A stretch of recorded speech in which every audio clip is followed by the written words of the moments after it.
Seja bem-vindo a mais um Pode Ir, o podcast que convida você para vir para essa mesa conversar conosco sobre diversos assuntos, diversos temas que envolvam projetos incentivados, leis de incentivos, ações sociais, culturais e uma série de outras coisas, né, Filipe? Filipe, hoje a mesa está cheia. Conta pra gente aqui. Adoro isso, Conta. Acho sensacional a mesa cheia. A gente tem troca de experiência, troca de informações. Primeiro, muito bem-vindo, Rosano, muito bem-vindo, William, parceiros, conhecidos. É um prazer recebê-los aqui ao nosso podcast. Pode ir, P de planeje, O de organize, D de destine, ir o seu imposto de renda. Faz sentido para vocês isso? Rosano, bem-vindo, se apresente, por favor. Com certeza faz sentido. Meu nome é Rosano, eu estou como diretor financeiro da Mobilize Financial Services. A Mobilize Financial Services está no Brasil desde 1999 e é o braço financeiro das montadoras Renault e Nissan aqui no Brasil. Atuamos, sobretudo, na parte de financiamento dos veículos, ou da venda de veículos, né, para os consumidores finais e a rede de concessionárias, ou seja, damos o suporte financeiro de todos os produtos financeiros para o cliente das marcas Renault e Nissan aqui no Brasil. William, por favor. Vamos lá. Sou William, eu sou contador há mais de 20 anos, né? E trabalho aqui há 14 anos já na Mobilize Financial Services também. Sempre focado na área de contabilidade fiscal. Agora eu descobri o que o William veio fazer aqui, cara. Nossa, com esse vozeirão aqui, esse, ele veio assumir a bancada, gente. Que vozeirão! Parabéns. Né? Então a gente está com essa dupla hoje aqui e vamos começar pelo começo. Rosano, por que uma montadora precisaria de um banco, de uma instituição financeira para apoiar as suas vendas? Como funciona essa mecânica dentro de casa? Bom, uma montadora ela tem o objetivo de produzir seus veículos e vender. Né? Então não tem... e ela precisa de um fluxo de caixa muito grande para fazer isso, né? Porque é um produto de alto valor agregado. Então, financiar ou vender a prazo não faz muito sentido para a indústria que ela precisa investir o seu dinheiro na produção. Então, com isso, né, foi desenvolvido há muitos anos atrás, há mais de um século, pela ausência de crédito dos bancos na época, né, que iniciaram-se as montadoras partiram para criar os seus próprios bancos para financiar a produção, a venda, né, escoar a sua produção. Basicamente foi assim que surgiu os bancos de montadora. Então, o objetivo do banco de montadora é suportar as vendas, ou seja, é aquele que vai dar o financiamento, o crédito, tanto para a rede de concessionários quanto para os clientes finais. E assim, a montadora ela vende à vista, tem o seu fluxo de caixa preservado e o banco assume o risco do crédito dos clientes das montadoras. E acaba sendo um negócio complementar. Exato. E que essa sinergia funciona muito bem e fomenta cada vez mais negócios, né? Exatamente. Você falou de perfis diferentes aí de consumidores, de quem está comprando esse veículo lá na ponta. Fala um pouquinho, qual a diferença, quais são as personas, os perfis de empresas e de pessoas físicas que compram de vocês? Sim. Claro que na ideia inicial era financiar a rede de concessionárias, né? Porque você compra um estoque de concessionária, nem todo banco daria um crédito, né, para uma concessionária. Então, esse é o objetivo, é a gente ter um trabalho muito próximo com a rede de concessionárias e fornecer limites para que elas possam estar sempre com seu estoque em dia e comprando, fazendo a compra, né, Então, esse é um primeiro perfil de clientes. Então, são grupos de concessionários. Hoje a gente tem mais de 120 grupos de concessionários, que corresponde a quase 500 lojas espalhadas pelo Brasil todo das marcas Renault e Nissan. O outro perfil é o cliente consumidor final, é aquele que entra na concessionária para comprar um veículo, né? Então, ali nós temos desde pessoa jurídica a pessoas físicas de todas as classes e todas as condições sociais, né, que vão atrás da compra do seu primeiro carro, né, do carro do seu filho e assim sucessivamente.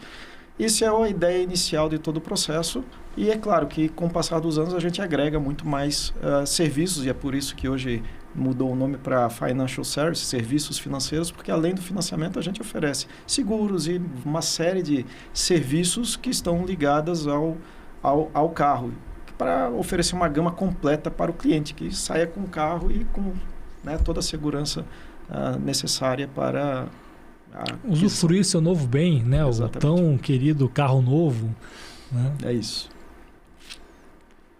E vamos lá, vocês como uma instituição financeira e uma instituição financeira atrelada a uma montadora de grande porte, internacional, acredito que o nível de compliance, William, e de governança seja muito alto, tá?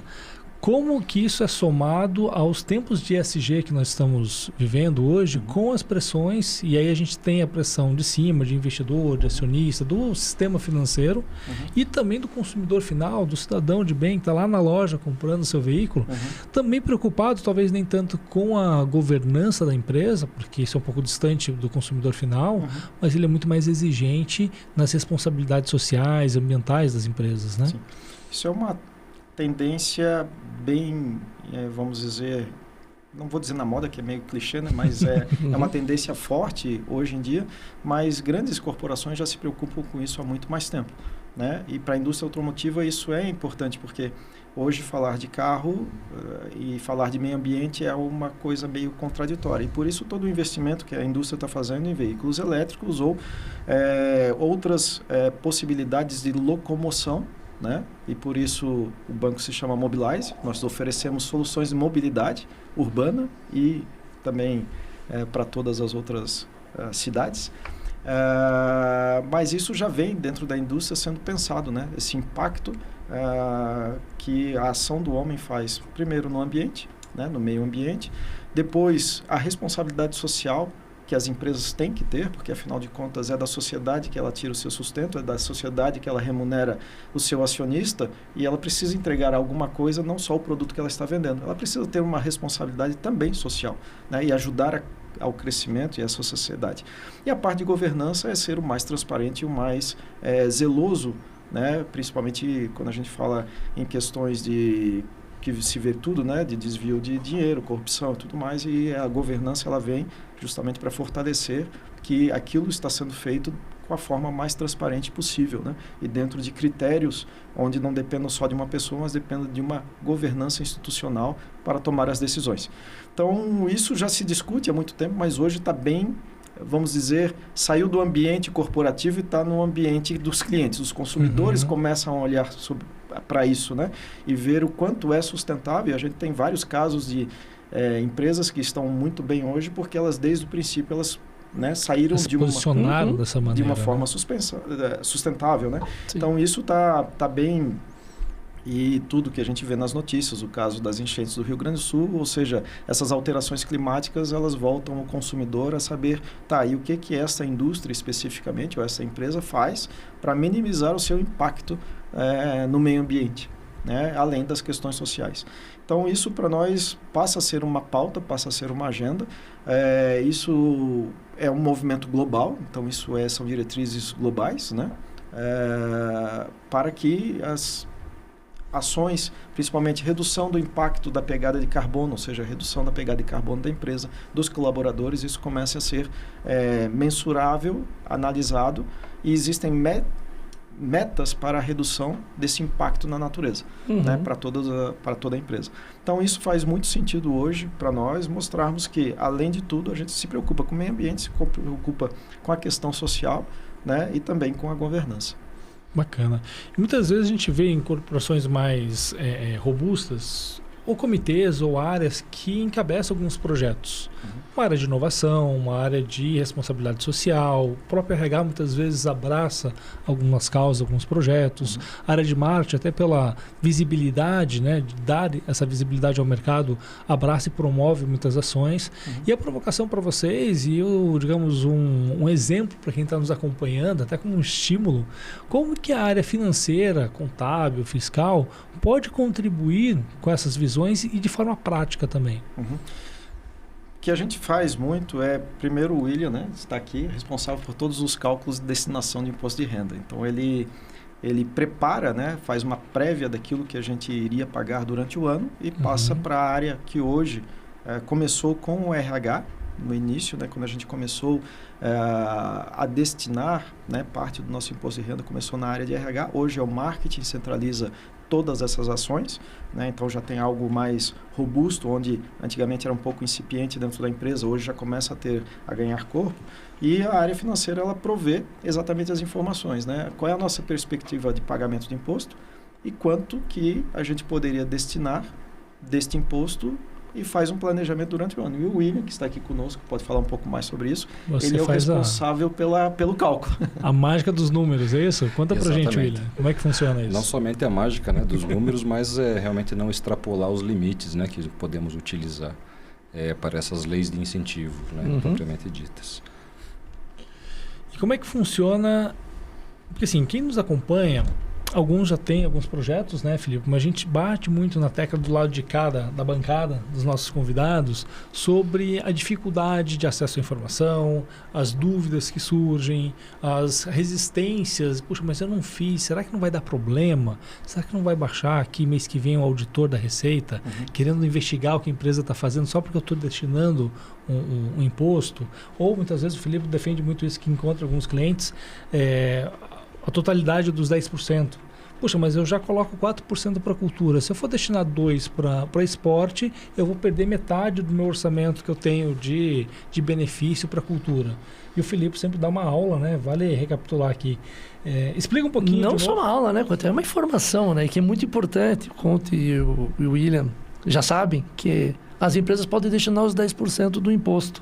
Muitas delas têm essa dúvida em relação aos percentuais, o que pode, o que não pode, como funciona, né? E é sempre legal a gente repetir e recapitular. Então, 4% da cultura, 2% do esporte, 1% do FIA, que é o Fundo da Infância e do Adolescente. O FIA ele pode ser tanto municipal quanto estadual, né? Então, em Curitiba, a gente tem o Contiba, e a gente tem o SEDECA, que é o Conselho Estadual, e é o mesmo percentual. O que muda aí? É o interesse da empresa.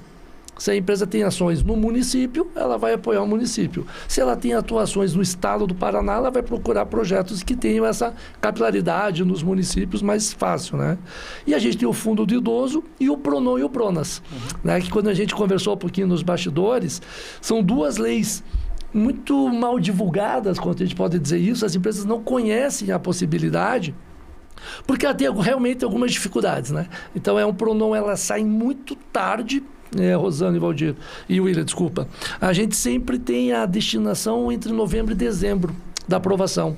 A maioria das empresas já terminaram, já fizeram os seus comitês de fechamento e não conseguem aportar. Mas alguns projetos conseguem a captação total. Por quê? A gente estava conversando nos outros encontros, nós temos os papas PRONON e PRONAS, os bancos, algumas montadoras já esperam essas leis saírem e já guardam o que o William faz bem do percentual, já sabe o valor e quando sai a aprovação ela já consegue fazer um aporte. Mas muitas empresas não sabem que existe, né? Então, os proponentes do PRONON, maioria hospitais voltados à oncologia, e o PRONAS são PCDs, muitas APAES, e elas não têm essa persuasão de encontrar as empresas, de encontrar as pessoas certas ou os departamentos para apresentar os projetos. E a proposta da FS4U é ser esse facilitador. Então, a gente quer facilitar que o proponente tenha seu projeto e consiga o recurso e que a empresa receba a informação. Rosano, que eu acho que essa é a nossa missão do podcast, é educar e informar das possibilidades e de como fazer isso, né? Então, essa questão aí dos 10% que a gente tem uma dúvida muito grande, porque as leis podem ser concorrentes e não são, elas somam, existe essa facilidade. E você trouxe dois temas que eu vou aqui me prolongar, que eu acho muito bacana, que foi mobilidade e meio ambiente. E hoje nós temos projetos incentivados com essa temática. Olha que bacana. Então, como já está no nome da empresa, a questão da mobilidade, hoje a gente tem proponentes qualificados que escrevem projetos e se preocupam com essa causa, que isso é uma das questões que a gente traz aqui no podcast. Não adianta o que eu acho que é importante, né? A gente respeita sempre a visão e a missão da instituição, mas ele sempre vai conseguir o recurso, porque ele não conversa com a proposta que a empresa procura. Concordam? Sim, com certeza. Então, o que a gente quer fazer? Entender e sempre perguntar para a empresa o que faz sentido. Aí você veio o nome. Entender esse papo, como que vocês percebem a atuação de mercado, o que é importante do cliente interno, dos colaboradores, como a gente pode engajar uma equipe nesse trabalho. No cliente externo, como que ele vê a marca, né? E como eu posso usar as leis de incentivo como estratégia. Então, mobilidade e meio ambiente, já fica a dica para você, proponente, que tem um projeto qualificado, manda para nós, já é de interesse aqui da nossa empresa. Sim, com certeza. Agora, devolvendo para o outro lado da bancada, Filipe, né? William, você estava falando aí dos números, de como montar esse quebra-cabeça aí dos impostos, de preparar com antecedência, como o Filipe falou. Como é a rotina e como é a previsibilidade disso? Como que vocês trabalham dentro do banco? Trabalhamos sempre com uma previsibilidade, né, vamos falar assim, para que a gente chegue ao final do período, ao final do ano, e a gente tenha os recursos suficientes, né, para fazer as contribuições, as doações aí. E o principal desafio aqui é, a gente não pode também extrapolar, né? Porque por muitas vezes as regras não nos permitem que sejam extrapolados esses números. Claro. E até o final do ano ainda temos muito caminho a seguir, né? Os números podem mudar, os números contábeis podem mudar a cada momento e sempre mudam, para que a gente tenha as boas estimativas e consigamos contribuir, né, com essas doações dentro dos limites no decorrer do período, né? É até uma conta engraçada, se me permitem dizer, porque você precisa contribuir, mas você só tem o número fechado depois que você vai fazer a contribuição. Então, um vem depois do outro. Como é que a gente chega no meio termo disso? É interessante. E se a gente fosse colocar numa balança, assim, talvez esse seja o lado mais pesado, assim, o que é mais difícil do processo e o que é o mais simples, o mais corriqueiro, o mais comum, o mais trivial, mas que as pessoas talvez desconheçam? Acho que o mais simples é a regra, né? A regra de tributação, que ela é um pouco mais clara, é um percentual sobre uma base de cálculo. Mas o mais difícil realmente nesse processo é chegarmos a qual seria o valor que nós poderíamos contribuir sem ainda ter essa base de cálculo fechada antecipadamente. E conseguir justamente se antecipar. Exatamente. Acho que o segredo está aí. Exato. Né? Poder olhar para o futuro a partir do hoje. Sim. Né? E Rosano, conta um pouquinho quais são os projetos que vocês já apoiam, já contribuem e qual o retorno que vocês estão entendendo, estão mensurando desses projetos. Sim. Bom, aqui, como eu falei, a gente começou com o Pequeno Príncipe, né? Então já é uma parceria de longa data que a gente iniciou de uma prospecção até do próprio Pequeno Príncipe, eles fazem isso já há muito tempo, né? Então a gente começou dessa forma, né? Tivemos algumas dificuldades para aprovar isso, porque todas essas aprovações elas vão para a França e às vezes não é tão claro para eles o que a gente está falando quando a gente fala em destinação de imposto. Né? Então isso a gente passou uns 2 anos para a gente poder montar o projeto do Pequeno Príncipe. É uma coisa um pouco mais demorada, como o próprio William falou, existem limites, né? O nosso limite é o limite da destinação, porque tudo que ultrapassar isso vai entrar como custo para a empresa. Né? E existe uma preocupação, né, dos acionistas de controle de custo. Claro. Né? Então, existe todo um trabalho bastante rigoroso que o William faz exatamente para ficar dentro dos limites aceitáveis, porque tudo que passar a gente tem que explicar por que passou, né? Por que é um custo, da onde que vem esse custo, para que é esse custo e justificar o custo. Então, existe todo esse cuidado que a gente precisa ter para que faça bem a conta. Nós temos alguns projetos ligados à Lei Rouanet, né, onde a gente, peças de teatro, em parceria com o Santander, né, que também nos auxilia nesse processo. Nós temos também uma outra parceria com o Santander, que é o Amigo de Valor, né, que também é um projeto dentro do Santander que a gente apoia. E o William? Exatamente, até esse projeto já impactou mais de 46 mil pessoas no Brasil. No ano retrasado, ele foi destinado, né, ele tem uma contribuição para 3 projetos específicos ligados ao autismo, inclusão e a família. Oh, que bacana. Então, está realmente ligado toda a contraparte social, né? Perfeito. E o que a gente vê de vantagem nisso é poder contribuir com a sociedade como um todo, né?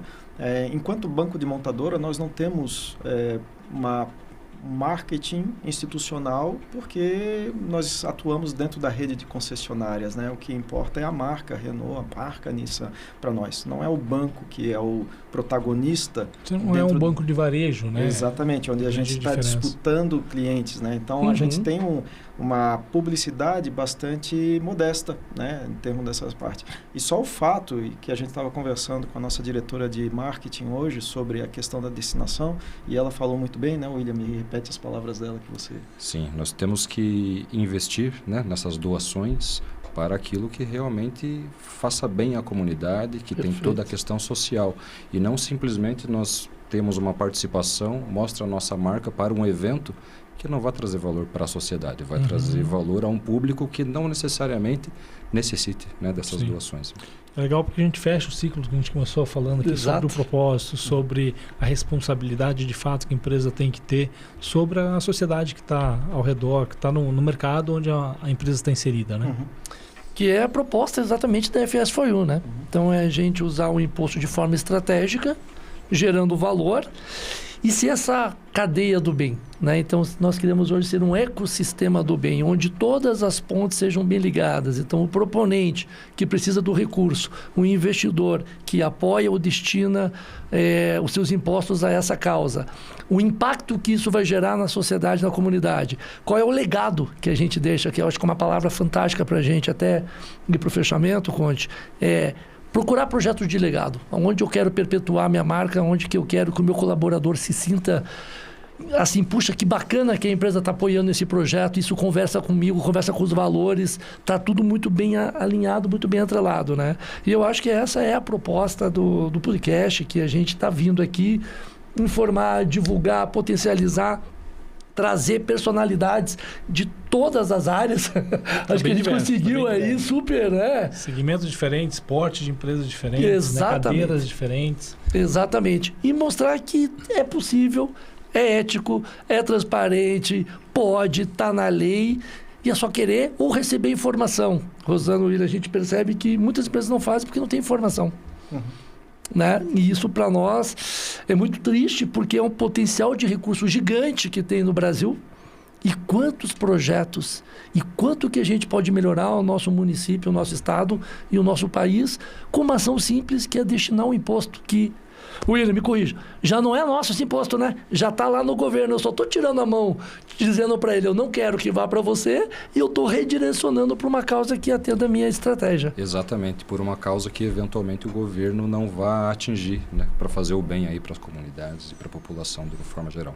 E a gente falou aqui de governança, falamos de responsabilidade. E, Felipe, será que há algo mais responsável do que você fazer, William, essa destinação, acompanhar, uma coisa que o Felipe fala muito aqui, de ser atuante junto ao projeto, de poder conduzir a melhor utilização desse recurso para um bem maior, para um bem para a sociedade. Independente da classificação da lei, do benefício, claro, a empresa poder destinar e orientar ou participar, atuar com esse recurso na sociedade.